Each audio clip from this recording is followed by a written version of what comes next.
안녕하세요. 예, 말과 태도 사이라는 책을 내게 된 유정임 작가라고 합니다.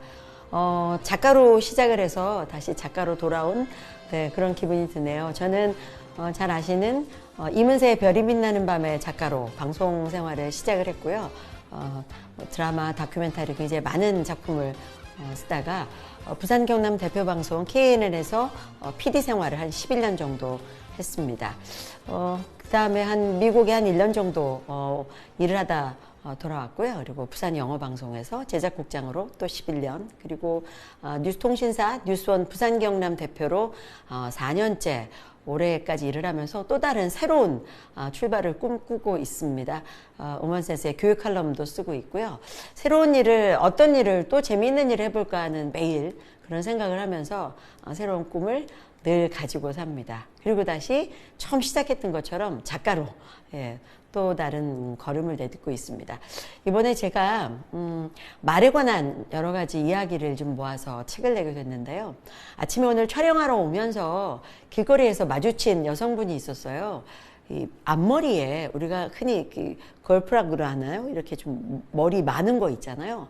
그거를 이렇게 딱 걸고 지나가시는 분을 보면서 이런 생각을 했어요. 저희 어려서 머리에다 그런 거 걸고 지나가면 큰일 났다고 흉보거나 아니면 저걸 왜 안 빼고 나왔지라고 생각을 했는데, 세상이 바뀌어서 이제는 뭐 안에 머리에 그런 거 말고 밖으로도 나오게 되잖아요.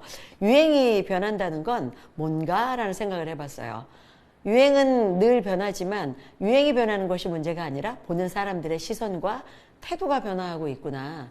그것을 문제라고 보던 사람들이 저것을 유행이라고 얘기하면 하나의 유행이 되는 거죠. 그런 것처럼 말도 어느 상황에 따라서는 유행처럼 변화합니다. 그런데 말은 조금 다른 면이 있죠. 유행처럼 변화하지만 말이 가진 대단한 진심의 속성이라는 것이 있다라는 생각을 하게 됐습니다. 제가 사실 이번에 말에 관한 책을 내게 된 아주 중요한 이유가 있는데요. 30년이 넘는 언론 생활을 이렇게 하면서 20대 시절에 어느 곳에 취재를 나갔다가 한 할머니께서, 지금 기억에 할머니가 어떤 피해자이셨던 것 같아요. 저에게 5,000원짜리를 한 번, 두 번, 세 번, 네 번을 접으면 정사각형 작아지거든요. 제 손에 딱 붙여주시면서 건네주셨어요. 그래서 제가 할머니 이런 천지 못 봤습니다 하고 할머니께 돌려드리면서 실랑이를 벌였는데, 할머니께서 정말 사투리로 저에게 손을 딱 붙여주시면서 할미가 주는 건 괜찮다라고 하시면서 이걸로 밥 사 먹어라. 주전부리 하지 말고 든든히 밥 사 먹고 바른 말만 해야 된다. 그 말씀이 제 인생의 말에 굉장히 중요한 하나의 가치관이 되면서 걸림돌이 되기도 했습니다. 언론인으로 살면서 저는 바르게 살려고 노력했지만 어느 순간에는 현실과 타협해야 되는 일도 생길 때가 있었는데, 그때 할머니의 그 한마디의 말은 제 인생의 태도를 만드는 굉장히 중요한 가늠자가 된 것이죠. 그래서 저는 말은 이렇게 중요하게 태도를 변화시키는구나라는 생각을 늘 갖게 됐죠. 여러 곳에 취재를 하러 가다 보면 굉장히 많은 사람을 만나는데, 어느 중소기업에 제가 인터뷰를 갔을 때입니다. 부사장님을 만나러 현관을 탁 들어서는데 주차장에서 내려보니 건물에 공장하고 같이 있어서 어디로 들어가야 될지 위치를 모르겠더라고요. 그래서 두리번거리고 있는데 제 눈앞에 노란색 지게차를 몰고 가던 한 청년이 지게차를 세워놓고 저한테 막 달려오는 거예요. 그래서 누군가 하고 봤더니 저에게 반절을 하면서, 누굴 찾아오셨습니까? 제가 안내하겠습니다 라고 두 마디를 했습니다.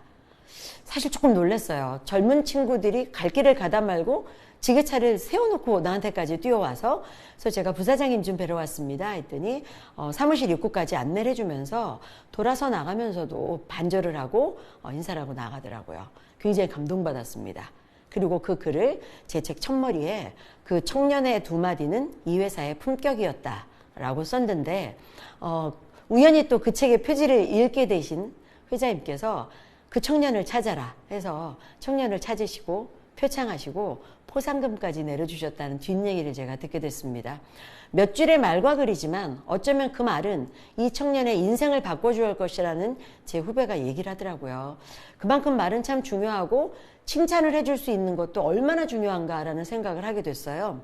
주차장에 가서 제가 주차비를 내고 나가는데 요금이 8,000원 정도 나왔는데 주차 박스에 계신 아저씨께서 저에게 4,000원만 받으시더라고요. 그래서 제가 아저씨 계산이 잘못됐습니다 라고 말씀드렸더니 저한테 이렇게 얘기하시는 거예요.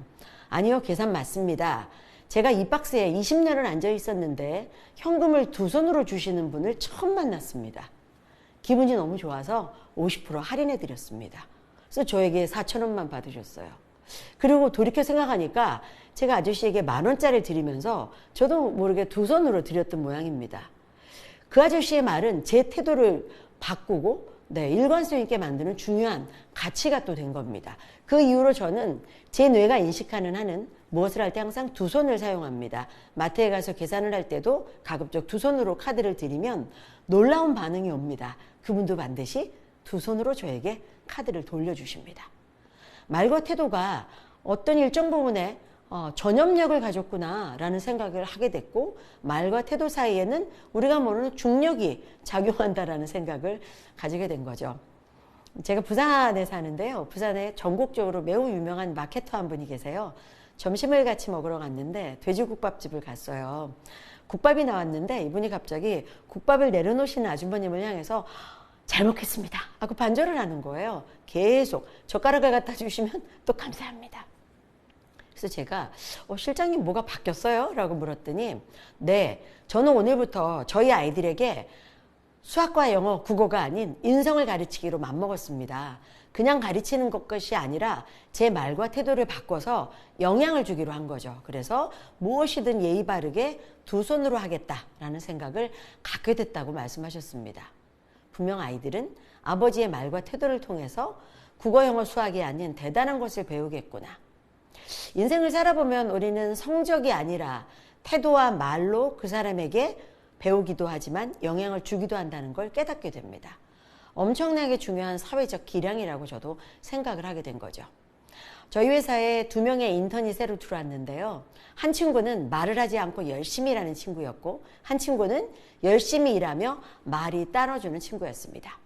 예를 들어서 제가 무엇인가를 하고 있으면 한 친구는 조용히 앉아서 다음 일을 기다리고 열심히 준비를 하고 있습니다. 그런데 다른 친구는 막 뛰어와서 저에게 이렇게 얘기합니다. 대표님, 제가 할 일이 또 있을까요? 여러분들은 어떤 친구를 더 신뢰하시고 아끼시게 될까요? 두 사람 다 진심으로 저에게 어필한다 해도 그냥 앉아서 일을 기다리는 친구보다는 달려와서 저에게 적극적인 태도를 보여준 친구에게 좀 더 마음이 열리지 않을까? 이런 생각을 해봅니다. 그래서 말과 태도의 사이에는 중력, 자석의 법칙이 작용한다. 제가 이 책을 내고 저 아는 교수님이 이렇게 물으세요. 그럼 진짜 말과 태도 사이에 뭐가 있습니까? 그래서 제가 우스갯소리로 그 남의 영업 비밀을 한순간에 알아가려고 하지 마십시오. 그래서 둘이 깔깔 웃었는데요. 여러분, 우정과 사랑 사이에는 뭐가 있을까요? 홍경민 씨의 흔들리는 우정이 있을까요? 네, 우정과 사랑. 고양이는 생선을 좋아하지만 사랑할 수는 없다. 이게 좋아하는 것과 사랑하는 것의 가장 중요한 해석이라고 저는 생각을 했어요. 말과 태도 사이에는 무엇이 있을까? 네, 제가 생각하는 건 우리가 흔히 얘기하는 품격이라는 얘기를 하고 싶습니다.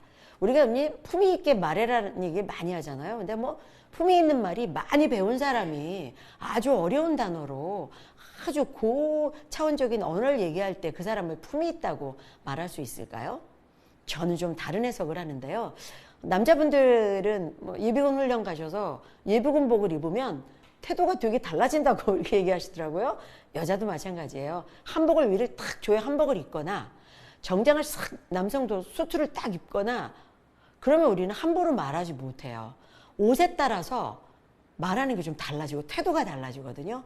저는 이 태도는 옷이라고 생각합니다. 말에 입히는 옷. 우리가 어떤 옷을 입느냐에 따라서 말이 달라지듯이 어떤 태도를 입느냐는 말을 다르게 결정한다. 자, 품위 있는 어른의 예를 하나 제가 이렇게 들어볼게요. 엘리베이터를 탔는데요. 꼬마가 내리면서 저한테 인사를 해요. 안녕히 가세요. 그래서 제가 너무 이뻐서 안녕 잘 가 라고 얘기를 했는데 꼬마가 내리는 순간 제 머리에 뭔가가 딱 스쳐갔어요. 그래서 닫히는 엘리베이터 문을 탁 잡고 꼬마 잠깐 하니까 아이가 저를 돌아봐요. 제가 엘리베이터를 세운 상태에서 이렇게 얘기했습니다. 고마워, 아줌마한테 인사해줘서 정말 너 예의 바른 아이구나. 아이가 웃으면서 엘리베이터 밖으로 나갔습니다. 그때 저는 굉장히 품위 있는 어른이 된 겁니다. 품위란 상황에 맞는 눈높이 대화로 상대에게 어떤 감동적인 영향을 미칠 때라고 저는 생각을 하게 됐습니다. 제가 청년을 만나서 청년을 칭찬해 준 글을 쓴 것이 나왔을 때 그때 저는 그 청년의 태도를 칭찬한 눈높이를 맞춘 그런 이야기를 했기 때문에 그때 저는 품위 있는 사람이 될 수 있었을 거라고 생각합니다. 제가 자주 만나는 행정고시 출신의 어느 기관장이 계세요. 같이 밥을 먹으려고 만나면요. 잘 지내셨죠? 라고 밥을 먹는 순간 그분은 주머니에서 뭘 꺼내십니다. 볼펜하고 수첩이에요. 딱 옆에 놓고요. 제가 말을 할 때마다 어느 단어를 메모하기 시작하십니다. 그분의 그 태도는 너의 말을 대충 듣지 않을게. 너에게 무엇이라도 나는 배울게. 라는 태도를 보여주고 계시죠. 저는 그분 앞에서 함부로 얘기할 수 없습니다. 그때 그분이 저에게 보여주시는 태도는 굉장히 품위 있는 어른의 태도라고 생각합니다. 품위 있는 말, 품격 있는 말은 상대가 어떤 상대이든 그 상대의 눈높이에 맞춰서 어떤 영감을 주거나 적극적으로 서로 배울 수 있는 분위기를 가질 때 그것이 품위 있는 말이 된다고 생각을 하게 된 겁니다. 30년 넘는 언론 생활 동안 얼마나 많은 사람을 제가 만났을까요? 상상도 못할 몇천 명의 사람을 만나고 때로는 감동하고 때로는 좌절하고 저렇게 많이 배우고 저렇게 많은 걸 가진 사람이 어떻게 사람들에게 상처를 줄 수 있을까? 어떻게 저렇게 함부로 얘기할 수 있을까? 아마 TV를 보면서 신문을 보면서 많은 경험을 하게 되죠. 그 경험 속에 제가 축약을 좀 해봤더니요. 정말 후회되는 말들이 조금 몇 가지가 나왔습니다. 정말 해서는 안 되는 말. 제가 한 3가지 정도를 추려봤는데요. 상대하고 얘기할 때요. 상대의 말에 그렇게 반응할 때가 있죠. 네가? 자, 이 반응은 정말 네가? 라는 무시가 담겨 있습니다. 그 상대를 완전히 존재를 부정하는 거죠. 두 번째 제가 해서는 안 된다고 생각했던 말은요. 정말 자, 이건 상대의 믿음을 또 부정하는 게 되죠. 나 이래서 이런 거 해보려고 하면 우리가 네가? 진짜 정말? 이렇게 부정당하고 나면 그 다음 말이 하기 싫어지거든요. 그리고 또 하나의 굉장히 무관심한 반응이 있었어요. 그러든지 정말 안 들어주고 있구나. 저렇게 대책 없이 그러면 네 인생 네가 살아 그러든지 참 성의 없이 보이는 이 3가지는 절대 쓰지 말아야 되겠다라는 생각을 하게 됐고요. 그럼 정말 꼭 해야 되는 말이 무슨 말이 있어요? 라고 많은 분들이 물을 때 저는 이렇게 얘기해요. 네가 듣고 싶은 말. 네가 듣고 싶은 말도 상대가 듣고 싶어 해. 그 말 중에 제가 한 2가지를 추려봤는데요. 제 인생에 꼭 듣고 싶었던 말은 저는 카톡을 보내거나 문자를 보냈을 때 상대가 저에게 역시 라는 말을 해줄 때 굉장히 기분이 좋습니다. 역시 너를 믿고 있는 대로였어. 너는 정말 내가 알고 있는 대로야 라고 인정해주는 분위기. 2번째는 괜찮아 라는 얘기였습니다. 실수는 할 수 있죠. 누구든지요. 그럴 때 받고 싶은 위로는 괜찮다는 아주 적절한 위로의 말이 우리를 키워주는 말이다 라고 생각을 했습니다. 제가 교육 프로그램을 위해서 선진 교육의 도시라고 하는 곳들을 돌아다닌 적이 있습니다. 다큐 제작을 위해서 전 세계의 교육 현장을 간 적이 있는데요. 하버드 대학의 의대 수업에 들어간 적이 있었어요. 굉장히 어려운 영어로 의과대학 수업이니까 하나도 못 알아들었죠. 이렇게 보고 있는데 그 액션을 취하는 의대 교수의 그 행동이 굉장히 재미있었어요. 아주 열정적으로 수업을 하고 있구나라는 게 느껴졌죠. 근데 이분이 한참을 뛰어다니면서 수업을 하고 수업이 딱 끝났는데요. 한국 학생들이 앞줄에 한 2-3줄 정도는 동양 친구들이 이렇게 앉아 있더라고요. 우리 아이들 학교 갈 때 항상 그렇게 얘기하잖아요. 선생님 말씀 잘 듣고 와. 네, 잘 듣기 위해서 앞자리는 우리 한국 친구들이 쫙 앉아 있었는데요. 중간을 딱 띄우고 뒷자리 쪽에 흔히 미국 학생들이 다리를 꼬고 껌 씹고 물 먹으면서 뒤에 많이 앉아 있더라고요. 수업이 딱 끝났는데요. 갑자기 학생들이 교수 앞으로 막 웅성이도 놓으면서 줄을 서듯이 모여드는 겁니다. 무슨 얘기를 하려고 모여들지? 하고 귀를 기울였더니 그냥 쓸데없는 얘기예요. 교수님 어제 늦게 들어가셨죠? 이런 쓸데없는 얘기들을 막 해요. 그래서 제가 교수님께 물었습니다. 수업의 질문도 아니고 왜 이런 쓸데없는 얘기들을 여기서 이렇게 하고 가는 거죠? 그랬더니 그 의대 교수가 저를 뻔히 쳐다보면서 한마디를 해요. 우리는 지금 소통하고 있습니다. 이 얘기는 쓸데없는 얘기가 아니라 나는 학생을 알고 싶고 학생은 저를 알고 싶은 서로의 소통입니다. 서로를 알고 싶어야 교육이 되기 시작합니다. 그런데 기자 양반, 내가 하나 물읍시다. 한국에서는 선생님에게 질문하며 야단을 맞습니까? 한국 학생들은 도통 질문하지 않습니다. 그 얘기를 듣고 제가 가만히 생각을 하니까 네 교수님, 한국에서는 학교 가면 선생님 말씀 잘 들어라 라고 배웠습니다. 우리는 교수님께 말을 직접 전하는 소통에 대해서 생각을 해본 적이 없었던 거죠. 왜 말을 할까요? 소통하고 그 소통을 통해 이해하고 싶은 거죠. 요즘에 많은 미용실들이 예약제로 많이 바뀌었습니다. 저는 늘 가서 앉아서 기다리다가 머리를 하던 미용실이 있었는데 그 미용실이 문을 닫으면서 갈 데가 없어졌어요. 그래서 옆에 있는 미용실로 자리를 옮겼는데 예약을 안 하면 안 된다고 그래서 2번 실패하고 이제 예약을 하고 그 미용실을 갑니다.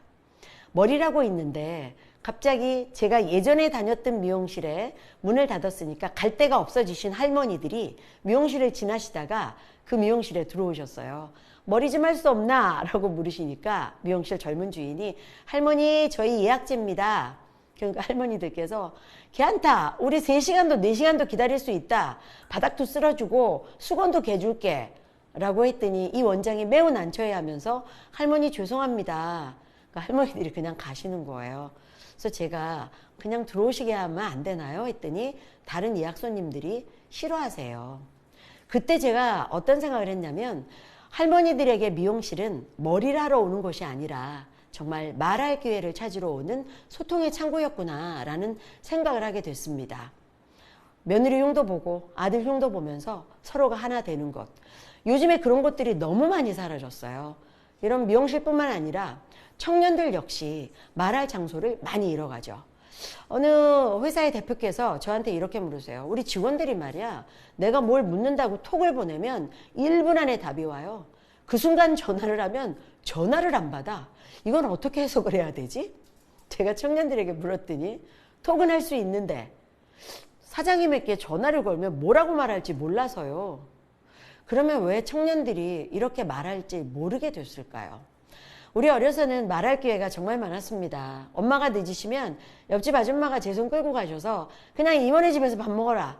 엄마는 건강하시니? 아버지는 회사 잘 다니시니? 그 말에 대답을 하면서 말을 배웠고 어른들과 말하는 여러 가지 기회를 얻기도 했습니다. 이즘 청년들은 태어나고 보니 엄마 아빠 다 일하러 나가셨고 대가족이 줄어서 이모 삼촌 없고 아파트 문은 닫혀있고 비디오를 보며 자란 세대죠. 소통할 수 있는 기회의 창구를 잃게 된 겁니다. 그러다 보니 우리는 말을 배워야 하고 누구나 다 말을 할 줄 알면서도 어떻게 말할 줄 모르는 자신감을 잃게 된 것이 아닌가. 참 안타깝다는 생각이 들게 됐습니다.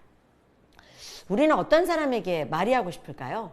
모임이 싫어지는 이유들이 있어요. 내 말을 들어주지 않는다는 생각이 됐을 때 그런 모임은 가기 참 피곤해집니다. 습관적으로 말을 할 때 이런 사람들 있죠. 그게 아니라 주변에 찾아보면 저도 한 모임이 있는데요.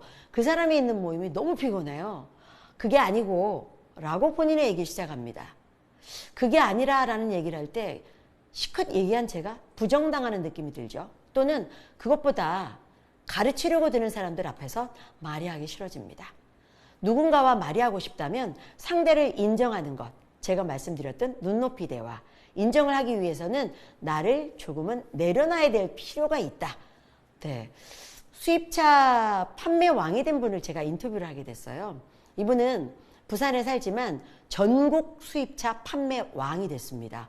대단한 실적을 5년 동안 이어간 분인데 제가 이분에게 비결을 물었더니 딱 한마디를 하세요. 대표님, 저는 차를 팔지 않고 저를 팔았습니다. 이 얘기는 무슨 뜻이지? 그리고 눈물을 흘리시면서 얘기하는 거예요. 모두들 차를 팔기 위해서 이 차의 좋은 점, 이렇게 말하면 저 사람이 넘어가겠지? 라고 차의 성능을 고민할 때 저는 저를 열었습니다. 저는 어떤 사람이고 저는 어떻게 자동차를 판매하기 시작을 했고 저는 한번 신뢰를 지키는 일에는 목숨을 다해 이렇게 일을 하는 사람이고 그래서 한 번, 2번 만날 때는 차 얘기하지 않았습니다. 저라는 사람을 보여주기 시작하고 커피도 사드리고 그냥 저를 열었어요. 그 신뢰가 쌓이고 나니까 그 뒤에 저의 태도를 보신 분들은 제 말을 믿기 시작하신 겁니다. 그래서 저는 깜짝 놀랐습니다. 이 차의 성능이 좋다고 번지르르하게 말만 했을 때 사람들은 귀를 기울였을까요? 이 판매왕의 태도를 보고 그 사람을 신뢰하기 시작하면 그 사람이 어떤 말을 해도 그 관계의 말은 그냥 진심으로 다가오는 말이 된 거죠. 우리는 아이와 얘기할 때도, 회사에서 상사와 얘기할 때도 말의 생명력을 잃게 만드는 단어를 쓸 때가 있어요. 제가 지금도 굉장히 후회하는 그런 순간이 있는데요. 저희 팀장이 제가 1년 동안 해온 일을 망쳐버리는 결과를 만드는 실수를 한 적이 있었는데, 부하 직원들이 있는 앞에서 제가 감정을 참지 못하고 그 팀장에게 야단을 친 적이 있습니다. 이런 식으로 일할 것 같으면 일을 하지 마세요라고 제가 딴에는 경어를 써서 한다고 했는데, 그 팀장이 얼굴이 빨개지더니 알겠습니다라고 대답을 했는데, 돌아서서 나오면서 매우 잘못했다고 생각을 했습니다. 부하 직원들 앞에서 그 팀장의 면을 깎았으니 저 친구는 그것을 회복하기 위해서 얼마나 힘든 시간을 보내게 될까. 그 뒤로는 아마 그 친구의 얼굴 때문에 누군가 야단칠 일이 있으면 불러서 해야겠구나라는 생각을 굉장히 하게 됐는데요. 말은 이렇게 오래도록 사람을 후회하게 하고 많은 것에서 더 큰 실수를 만들어냅니다. 어쩌면 그 친구의 인생에 저는 아주 큰 실수를 만들어서 마음에 넣어준 셈이 됐으니 평생을 후회하게 되겠구나라는 생각을 해본 거죠. 같은 말도 다르게 하는 직원들이 있어요. 예를 들어서 함께 야근을 하면요. 우리가 그럴 때 있죠. 6시가 퇴근 시간인데 일하다 보면 9시가 될 때가 있어요. 그러면 어떤 친구는 와, 시간이 이렇게 흘렀네요 라고 말하는 부하 직원이 있는가 하면, 어떤 친구는 9시야. 자, 여러분, 똑같은 얘기를 듣는데 어차피 일을 하고 후자 친구는 공로를 다 까먹고 있는 거죠. 자, 너무 미안한 마음에 제가 삼겹살을 사준다고 얘기했습니다. 그러면 이 이쁜 친구는 와, 삼겹살 너무 좋아요 라고 말하는 친구가 있는가 하면, 상사의 주머니 사정이 한우 못 사줄 때도 있잖아요. 근데 또 한 친구는 또 삼겹살 먹어요. 정말 입에 들어가는 삼겹살도 뺏고 싶은 순간이 드는 거죠. 말에 따라서 사람은 어떤 대접을 받느냐를 스스로 결정을 받게 되는 겁니다. 제가 전 이제 서울에 살다 부산에 가서 어느 날 아이들하고 밥을 먹으러 갔는데요. 옆에 있는 테이블에 엄마, 아빠, 아들 둘, 네 가족이 밥을 먹으러 왔어요. 놀랬습니다. 1시간 20분 동안 단 한마디도 하지 않고 밥만 먹고 나가는 가족을 제가 봤습니다. 그리고 가슴에 너무 쿵한 생각이 들었어요. 아무리 지역정서상 말을 많이 안 하는 동네라고 하지만 뭐 서울도 그럴 거고 어디도 그렇고 지역의 문제가 아니라 가족의 대화의 문제라고 생각을 한 거죠. 밥만 먹고 나가는 가족을 보았던 그 충격은 먼저 말을 해야겠다라는 생각을 하게 만들었습니다. 여러분, 이 태도가 상대에게 말하는 공감을 변화시키는 건, 제가 어느 날 2명의 직원에게 밖에 나와 있다가 팩스를 보냈습니다. 문자를 보냈습니다. 그 당시에 저에게 팩스가 한 통 올 게 있었는데요. 문자를 보내면서 나에게 팩스가 한 통 올 텐데 좀 챙겨줘 라는 문자를 한 친구에만 보내면 혹시 못 챙길까 봐 2명의 PD에게 보냈습니다. 근데 너무 신기하게도요, 한 1, 2분 상관에 똑같은 문자가 왔습니다. 어떻게 왔냐면요, A라는 PD, 국장님 저도 밖에 있는데요. B라는 PD, 국장님 저도 밖에 있는데요. 시작은 똑같았습니다. 그리고 B PD는 그냥 사라졌는데요. A PD는 한 줄이 더 있어요. 저도 밖에 있는데요. 방송국 안에 있는 작가에게 전화해서 팩스가 도착했는지 확인해 보겠습니다. 그리고 5분 뒤에 다시 문자가 왔습니다. 확인했습니다. 팩스는 국장님 책상 위에 올려두었습니다. 자, 저는 처음에 말할 때 이 팩스를 좀 챙겨줘라는 말 한마디 했을 뿐인데, 이 챙겨줘의 말을 두 친구는 다르게 해석을 했던 거죠. 나는 밖에 있으니까 못 챙겨로 끝났지만, 이 친구는 방법을 찾아서 안에 있는 작가에게 전화해서 팩스가 제 책상에 올라올 수 있도록 또 다른 태도를 보여줬던 거죠. 말을 어떻게 이해하느냐는 사회생활을 하는데 굉장히 중요한 결과를 만들어냅니다. 어떤 태도를 만들어내느냐. 정말 놀라울 정도의 태도가 말과 태도 사이에 중력처럼 작용하더라라는 걸 느끼게 됐습니다.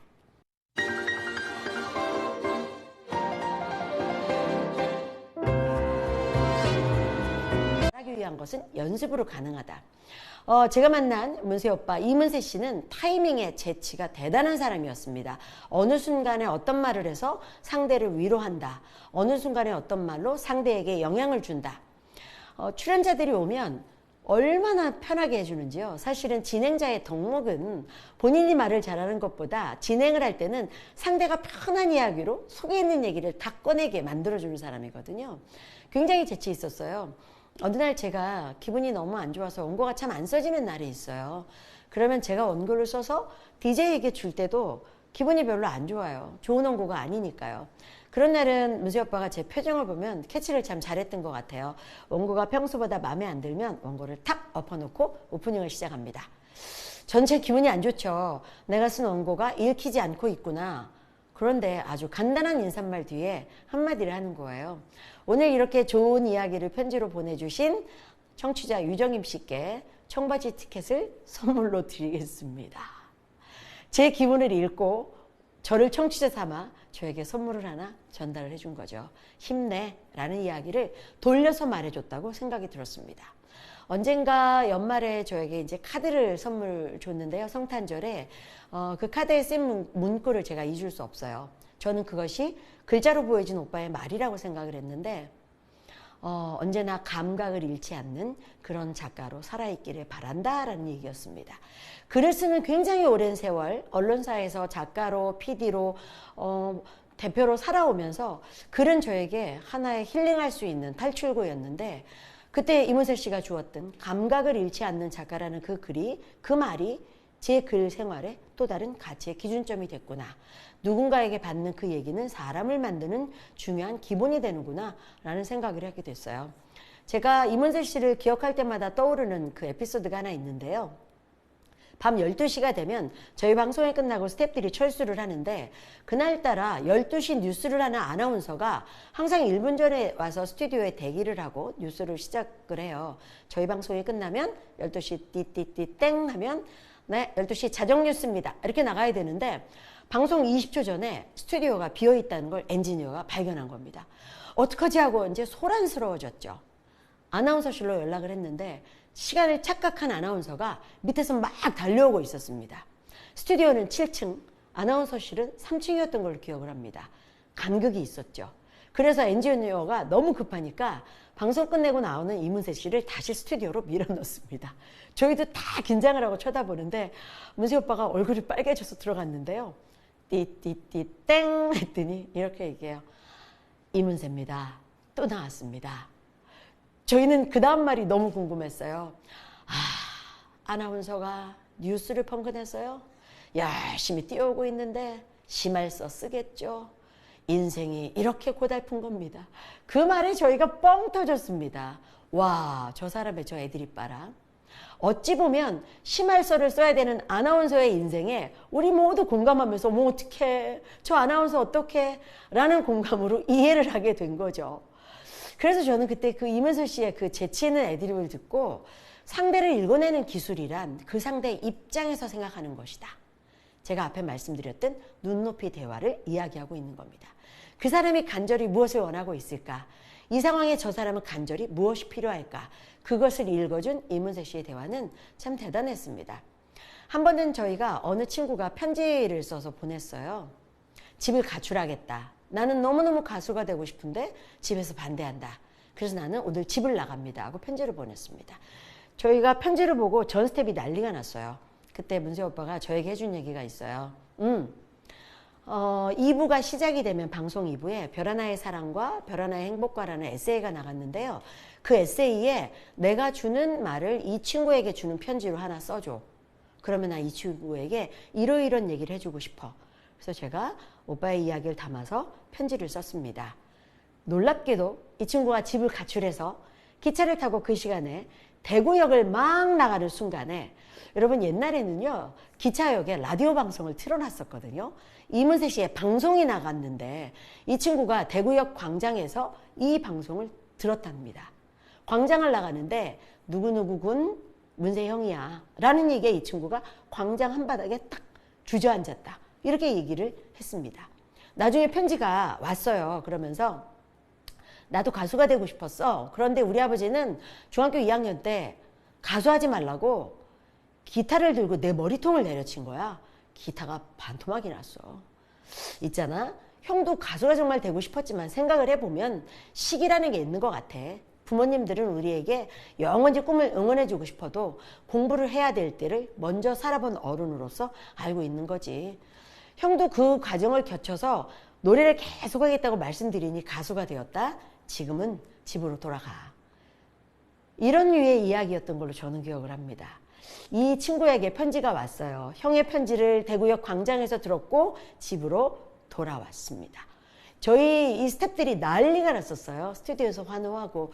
그때 저는 누군가의 말 한마디는 사람을 살릴 수도 있겠구나. 인생을 변화시킬 수도 있겠구나. 정말 이런 많은 사람들을 통해서 배웠고요. 한 번은 저희 이경규 씨가 개그맨 이경규 씨가 코너 출연할 때였는데 방송 시간이 됐는데 안 오는 거예요. PD가 전화를 했는데 전화도 안 받아요. 야, 큰일 났다 하고 있는데 어떡하지? 대타를 세울까? 근데 갑자기 이문세 씨가 마이크를 달라고 그래서 마이크를 열었더니 집 나간 이경규 씨를 찾습니다. 경규야, 뭐가 불만이니? 형이 해결해 줄게. 방송국에 와서 얘기해. 자, 저희 밖에서 막 다 넘어가는데 이경규 씨가 집에 가다가 라디오에서 그 방송을 듣고 혼비백산에서 방송국으로 달려왔습니다. 네, 방송을 하게 됐고요. 그때 저는 이 재치 있는 이문세라는 사람의 말을 통해서 정말 저런 재치 있고 상대를 읽어주는 말은 사람을 행복하게 하는구나 라는 것들을 배웠던 것 같습니다. 많은 그 말의 고수들을 만났죠. 이문세 씨의 재치와 타이밍에 맞는 말을 통해서 주변을 행복하게 하는 재치를 배웠다면 제가 만난 많은 사람들의 이야기를 책에 담아냈는데요. 그중에 기억되는 드림웍스의 전용덕 감독도 있습니다. 쿵푸 팬더라는 애니메이션을 감독한 우리 전 감독은 제가 LA 전서방이라고 부릅니다. LA 헐리우드에 가서 제가 전 감독을 만났어요. 그 전에 부산에 있는 저의 영어 방송으로 초대를 했고 초대해서 강연을 한번 하면서 친해지고 그래서 제가 헐리우드까지 갔었는데요. 이분을 초대하게 된 이유가 있어요. 어느 날 아침에 방송을 모니터하면서 출근을 하는데 와, 말끝마다 웃음이 터지는 인터뷰를 진행하는 걸 제가 듣고 이 남자 누구지? 어떻게 말을 하는데 말 속에 웃음이 묻어나지? 제가 이렇게 말해볼까요? 전용덕 감독입니다. 이렇게 말하는 것과 전용덕 감독입니다. 느낌이 다르죠. 이분의 말은 말 문장마다 웃음이 묻어나는 거예요. 그래서 저분 누구야? 그랬더니 쿵푸 팬더 감독한 드림웍스의 전용덕 감독이다. 저분 초대 좀 하자. 그래서 강연하러 왔고요. 그렇게 만나서 그 인연으로 제가 헐리우드에 가서 커피를 한잔 했는데 그 헐리우드에 가시면 여러분 헐리우드라는 그 스펠링이 붙어있는 산에 전광판 같은 게 있어요. 그래서 거기 앞에서 사진을 찍어주겠다고 가자고 해서 카페를 정말 굉장히 많이 옮겨 다녔어요. 잘 나오는 곳에서 사진을 찍어주겠다고. 그런데 카페를 옮길 때마다 얼마나 웃음으로 저희들을 움직여주는지 초긍정과 스마일이 얼굴에 우리가 하회탈하면 떠오르죠. 쫙 배어있어요. 제가 무슨 말만 하면 대표님 되고 말고요. 정말 재밌네요. 어떻게 저 사람은 내가 하는 말마다 웃어주면서 긍정적인 말로 나에게 힘을 줄까? 저는 전용덕 감독의 말의 품위는 상대를 배려하고 격려해주는 웃음이라고 생각했습니다. 기회 되시면 사진 한번 서치해보세요. 그냥 웃는 얼굴이거든요. 그 웃음은 이분 대화의 품이었던 거죠. 또 한 사람, 제가 잊을 수 없는 사람이요. 유엔에서 일하고 있는 이윤주 박사입니다. 부산 출신이고 우리 이윤주 박사는 굉장히 솔직한 사람입니다. 너무너무 솔직해서 본인이 부산에 있는 모 대학 출신인데요. 강연에서 얘기를 해요. 여러분, 제가 나온 대학은 당시 부산에서 등록금만 되면 누구나 들어갈 수 있는 아주 하위권의 대학이었습니다. 저는 공부를 너무 못했어요. 사립여고를 나왔는데 보통 유엔에 갔다 성공했다 하고 학교를 가면 오래 계신 선생님들이 어머 세상에 네가 유엔을 가게 됐구나라고 와서 칭찬하시는데 아무도 못 알아보셨대요. 존재감 1도 없었던 학생, 저는 늘 바닥권이었습니다. 그런 제가 유엔에 입성해서 중요한 자리에서 열심히 일하고 있습니다. 나름 저는 중요하다고 생각을 해요 라고 얘기하시더니 저에게 아주 하위권의 지방대학은 꼬리표가 아닌 브랜드가 됐습니다. 왜? 오늘 저는 저만의 세계에서 열심히 좋은 곳에 가서 제 세계를 창조하며 살고 있기 때문입니다.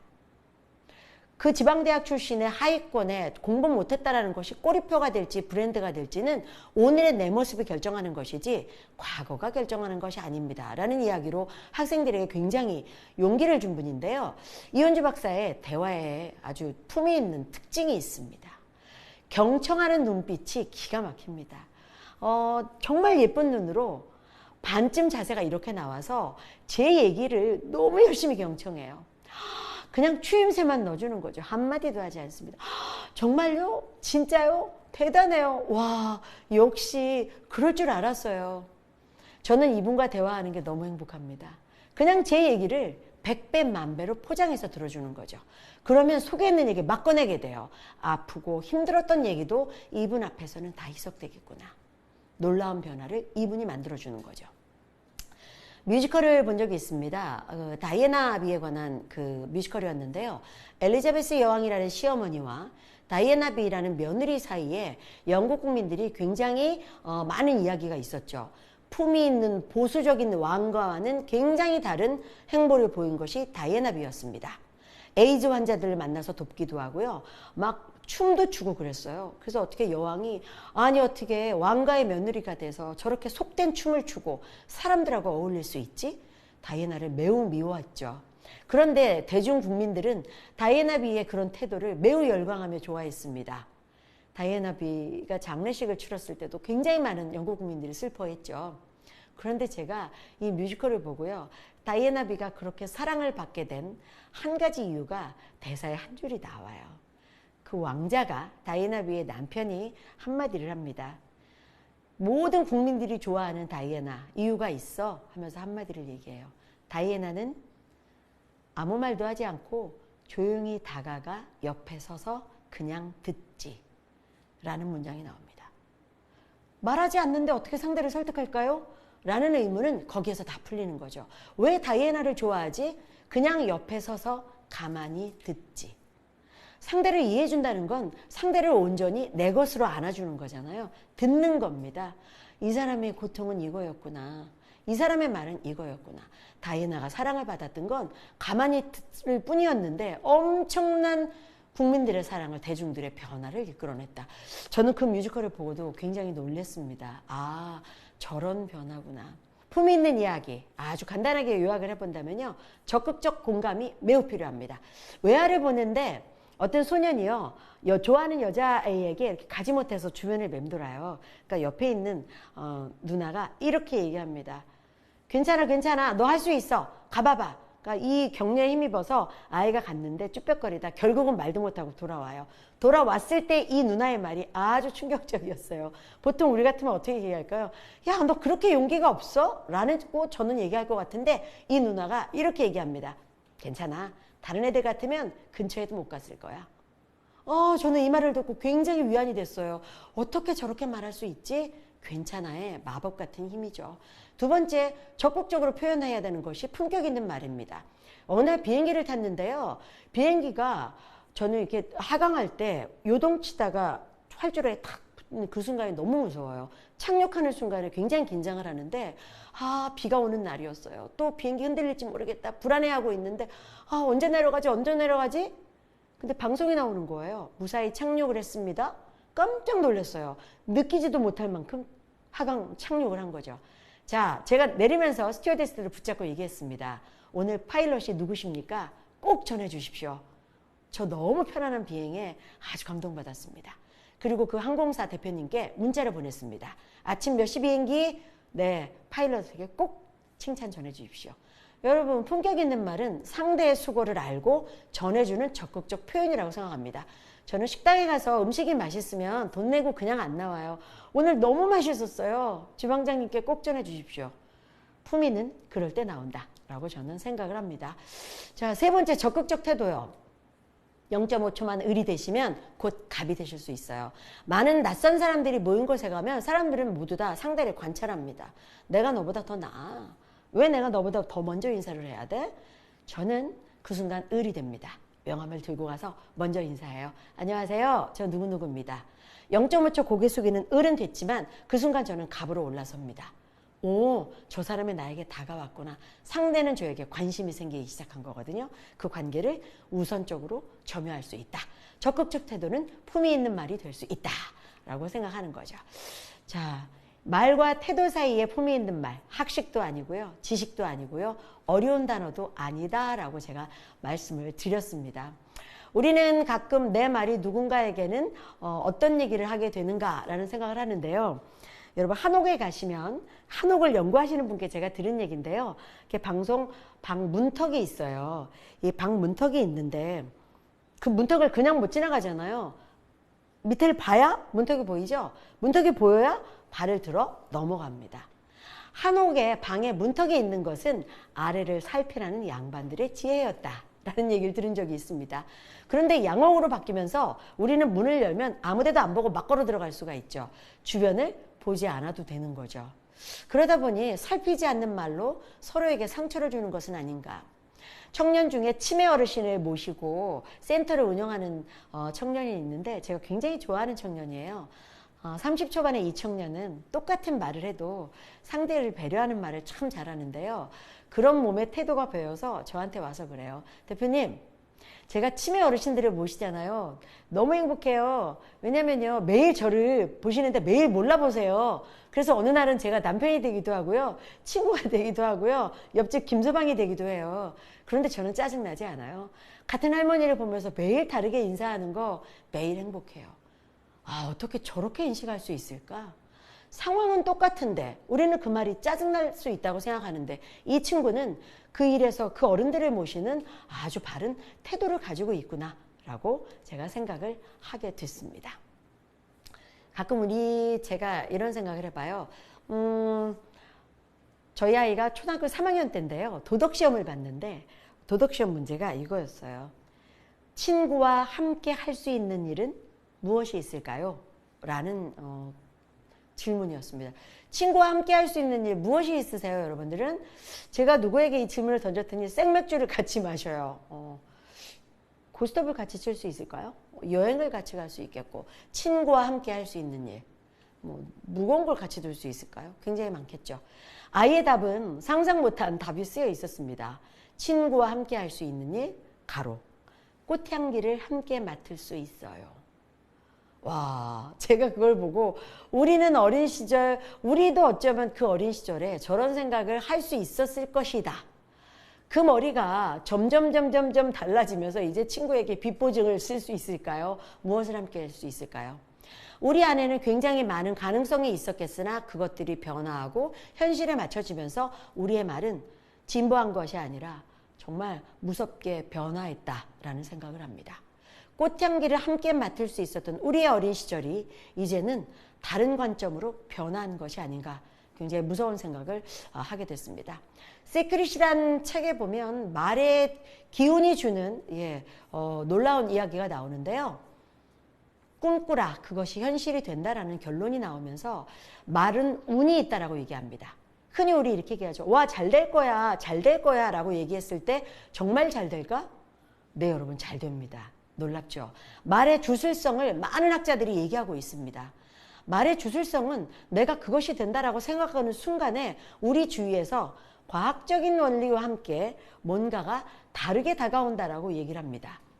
정말 그럴까? 네, 저는 많이 경험하고 현실적으로 제 것을 만들어 봤어요. 제가 MBC 방송국에 시험을 봐서 떨어졌어요. 떨어진 날 뭘 했니? 라고 물으면 술 먹지 않고 MBC를 찾아갔습니다.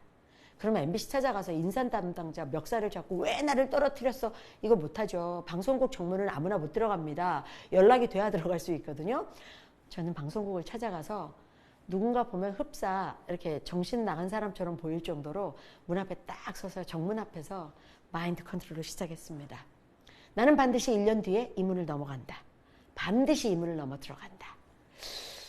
왜 그랬는지 모르겠어요. 그냥 그런 말의 주술성으로 저에게 힘을 주고 싶었던 것은 아닐까. 나 스스로 용기를 갖고 싶었던 것은 아닐까.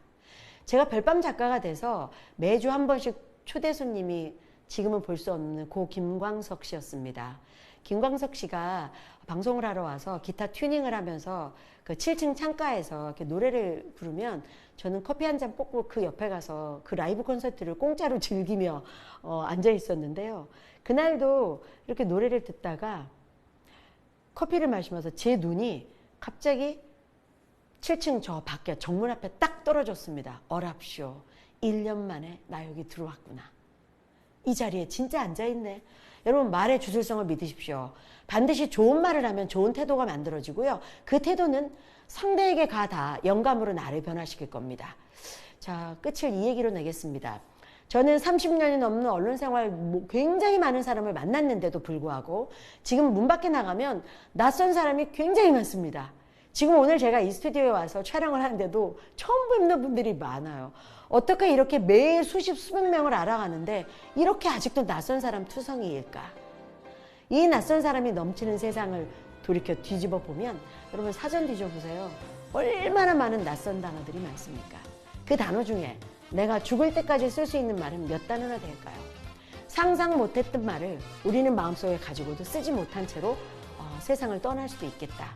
이 많은 낯선 사람들과 어느 날 던지는 말 한마디를 그 단어 사전 속에 꽂혀있는 그 수많은 말 중에 좀 더 낫고 좀 더 아름다운 말로 활용해 볼 수 있지 않을까? 그것이 저의 이 다음번의 과제가 됐습니다. 좋은 말로, 좋은 태도로 반드시 여러분의 운으로 성공하시기를 바라겠습니다. 고맙습니다.